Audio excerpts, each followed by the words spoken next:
The 158th member is Dale Blount, a basketball standout in his own right at West Texas State during the 60s and 70s. Blount went on to an exceptional coaching career. He coached 14 years at Channing, compiling 233 wins. He then left for Amarillo High in 1992 and guided the Lady Sandies to back-to-back state titles in 93, 94. In those years, his teams was a combined 70-2.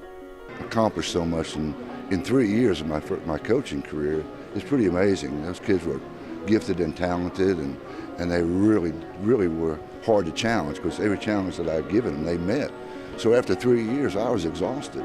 I mean, they could do everything that you ask them in the game of basketball. Number 159 is the late Jimmy Williams. Williams passed away in 2008, so his grandson James proudly accepted the award. Williams was an all-state lineman for the Phillips Blackhawks in the 1940s under Chesty Walker, going 32-3. He then went on to Texas Tech, helping the Red Raiders to a 1953 Gator Bowl championship. He would be honored just to know that his name's getting put with the best of the Panhandle in the Panhandle Hall of Fame, and it means so much for our family. The most caring, give the shirt off your back kind of attitude that you've ever met in a person. Friends with everyone. And last but certainly not least is another outstanding coach, Hereford's Brenda Kitten.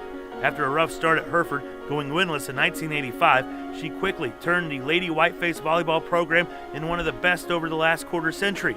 By the time she retired, she led Hereford to 5 state championships and over 600 wins. Without the efforts of so many kids throughout the years, the stage would have never been set for the successes that we've had.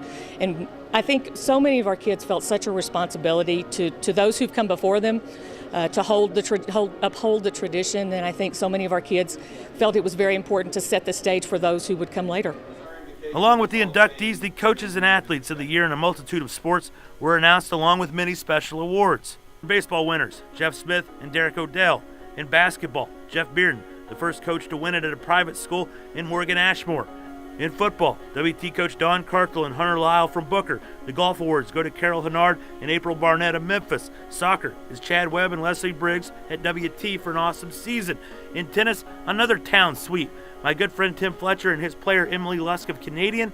On the track, Jacob Thompson of Panhandle, former Tascosa Reb Zach Weatherly.